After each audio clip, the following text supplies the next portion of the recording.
রূপকুণ্ড স্থানীয়ভাবে mystery lake বা কঙ্কাল হ্রদ নামে পরিচিত ভারতের উত্তরাখণ্ড রাজ্যের একটি উঁচু হিমবাহের হ্রদ। এটি ত্রিশূলের কোলে অবস্থিত। হিমালয়ে অবস্থিত হ্রদের চারপাশের এলাকা জনবসতিহীন এবং প্রায় 5,020 মিটার (1,647 ফুট) উচ্চতায় অবস্থিত, শিলাবিস্তৃত হিমবাহ এবং তুষার ঢাকা পর্বত দ্বারা বেষ্টিত। রূপকুণ্ড একটি জনপ্রিয় ট্রেকিং গন্তব্য। হ্রদের আকার উল্লেখযোগ্যভাবে পরিবর্তিত হয়, তবে এটি কদাচিৎ 400 মিটারের বেশি ব্যাসের 1000 থেকে 1500 বর্গমিটার এলাকা এবং শীতকালে হিমায়িত হয়। প্রায় 3 মিটার গভীরতায় রূপকুণ্ড হ্রদের ধারে পাওয়া শত শত মানুষের কঙ্কালের জন্য ব্যাপকভাবে পরিচিত। তুষার গলে গেলে মানুষের কঙ্কালের অবশেষ তার নিচে দৃশ্যমান হয়। প্রাথমিক তদন্তের ফলে কেউ কেউ বিশ্বাস করে যে তারা একটি আধাকাল্পনিক ঘটনার অবশেষ ছিল, যখন 9ম শতাব্দীতে আকস্মিক এবং হিংসাত্মক শিলাবৃষ্টিতে একটি একক গোষ্ঠী নিহত হয়েছিল, কিন্তু পরবর্তীকালে বৈজ্ঞানিক গবেষণায় দেখা গেছে যে ধ্বংসাবশেষগুলি তাদের অন্তর্গত। 3টি স্বতন্ত্র গোষ্ঠী, যারা 2টি স্বাধীন ইভেন্টে মারা গেছে, প্রায় 800 সি এবং 1800 যথাক্রমে। মানুষের দেহাবশেষের কারণে সাম্প্রতিক সময়ে হ্রদটিকে কঙ্কাল লেক বলা হয়। 1942 সালে হরিকিষাণ মাধওয়াল নামে নন্দা দেবী জাতীয় উদ্যানের একজন ফরেস্ট রেঞ্জার দ্বারা কঙ্কালগুলি পুনরায় আবিষ্কৃত হয়।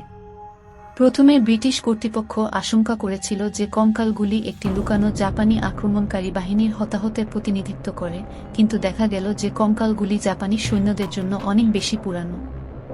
বরফ গলে 1 মাসের মধ্যে অগভীর হ্রদের স্বচ্ছ জলে কঙ্কালগুলি দৃশ্যমান হয়। কঙ্কালের পাশাপাশি কাঠের নিদর্শন, লোহার বর্শা, চামড়ার চপ্পল এবং আংটিও পাওয়া গেছে। 2003 সালে যখন ন্যাশনাল জিওগ্রাফিকের একটি দল প্রায় 300টি কঙ্কাল উদ্ধার করেছিল, তখনও তাদের কিছুর সাথে মাংস সংযুক্ত ছিল।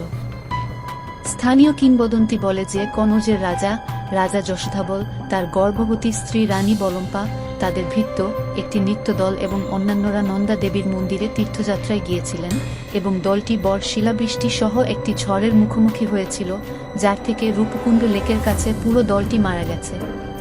300 জনেরও বেশি মানুষের দেহাবশেষ পাওয়া গেছে।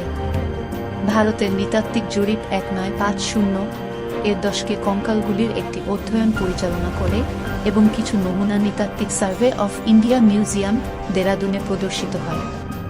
কঙ্কালের গবেষণায় মাথায় আঘাত পাওয়া গেছে। কিছু সূত্র অনুসারে এই আঘাতগুলি উপর থেকে গোলাকার বস্তু দ্বারা সৃষ্ট হয়েছিল এবং মৃতদের মধ্যে মৃত্যুর সাধারণ কারণ ছিল। সেই গবেষকরা উপসংহারে পৌঁছেছেন যে স্থানীয় কিংবদন্তি এবং গানে যেমন বর্ণনা করা হয়েছে, শিকাররা হঠাৎ শিলাবৃষ্টিতে ধরা পড়েছিল। অক্সফোর্ড ইউনিভার্সিটির রেডিওকার্বন অ্যাক্সিলারেটর ইউনিটে হার্ডের রেডিওকার্বন ডেটিং নির্ধারণ করে মৃত্যুর সময় 850-30 বছর। উদ্ধৃতি প্রয়োজন: অতি সম্প্রতি রেডিওকার্বন ডেটিং রূপকুণ্ড লেকে 3-8 জন ব্যক্তির জিনোমব্যাপী বিশ্লেষণের সাথে মিলিত হয়েছে। দেখা গেছে যে দেহাবশেষগুলি বিভিন্ন যুগের এবং 3টি স্বতন্ত্র গ্রুপের অন্তর্গত। 2-3 জনের একটি দল তারিখ 800 সে সাধারণ দক্ষিণ এশীয় পূর্বপুরুষ ছিল।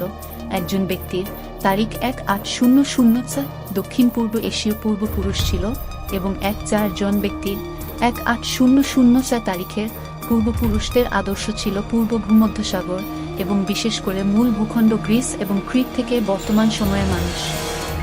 এই ফলাফলগুলি এই তত্ত্বের বিপরীতে যে ব্যক্তিরা একটি একক বিপর্যয়মূলক ঘটনায় মারা গিয়েছিল। রেডিওকার্বন ডেটিং আরও পরামর্শ দেয় যে পুরনো দক্ষিণ এশীয় অবশেষগুলি একটি বর্ধিত সময়ের জন্য জমা করা হয়েছিল, যখন ছোট পূর্ব ভূমধ্যসাগরীয় এবং দক্ষিণ পূর্ব এশীয় অবশিষ্টাংশগুলি একক ঘটনার সময় জমা হয়েছিল। কঙ্কালের নিয়মিত ক্ষতির বিষয়ে উদ্বেগ বাড়ছে এবং আশঙ্কা করা হচ্ছে যে যদি তাদের সংরক্ষণে পদক্ষেপ না নেওয়া হয়, তাহলে আগামী বছরগুলিতে কঙ্কালগুলি ধীরে ধীরে অদৃশ্য হয়ে যেতে পারে। জানা গেছে যে এই অঞ্চলে আসা পর্যটকদের হাতগুলি প্রচুর পরিমাণে ফিরিয়ে নেওয়ার অভ্যাস রয়েছে এবং জেলা প্রশাসন এলাকাটিকে রক্ষা করার প্রয়োজনীয়তা প্রকাশ করেছে। চামোলি জেলার জেলা ম্যাজিস্ট্রেট রিপোর্ট করেছেন যে পর্যটক, ট্রেকার এবং কৌতূহলী গবেষকরা খচ্চরে কঙ্কাল পরিবহন করছে এবং এলাকাটিকে সুরক্ষিত করার সুপারিশ করেছে। সরকারি সংস্থাগুলো কঙ্কাল রক্ষার জন্য এলাকাটিকে একটি ইকো পর্যটন গন্তব্য হিসেবে গড়ে তোলার প্রচেষ্টা চালিয়েছে। রূপকুণ্ড হল একটি মনোরম পর্যটন গন্তব্য এবং হিমালয়ের চামোলি জেলায় ট্রেকিংয়ের জন্য গুরুত্বপূর্ণ স্থানগুলির মধ্যে একটি। দুটি হিমালয়ের চূড়ার তলদেশের কাছে ত্রিশূল ৭,১২০ মিটার এবং নন্দাঘুন্টি ৬,৩১০ মিটার। হ্রদটি উত্তরে জুনারগালি নামক একটি শিলা মুখ এবং পূর্বে চান্দনিয়া কোট নামে একটি চূড়া দ্বারা ঘেরা। প্রতি শরৎকালে বেদনী বুগ্যালের আলপাইন তৃণভূমিতে একটি ধর্মীয় উৎসব অনুষ্ঠিত হয়, যেখানে আশেপাশের গ্রামগুলি অংশগ্রহণ করে। একটি বৃহত্তর উদযাপন, নন্দা দেবী রাজজাট, প্রতি ১২ বছরে একবার রূপকুণ্ডে সংঘটিত হয়। এই সময় দেবী নন্দের পূজা করা হয়। হ্রদটি বছরের বেশিরভাগ সময় বরফে ঢাকা থাকে। ট্রেক করার সর্বোত্তম সময় শরৎ, সেপ্টেম্বরের মাঝামাঝি থেকে অক্টোবর।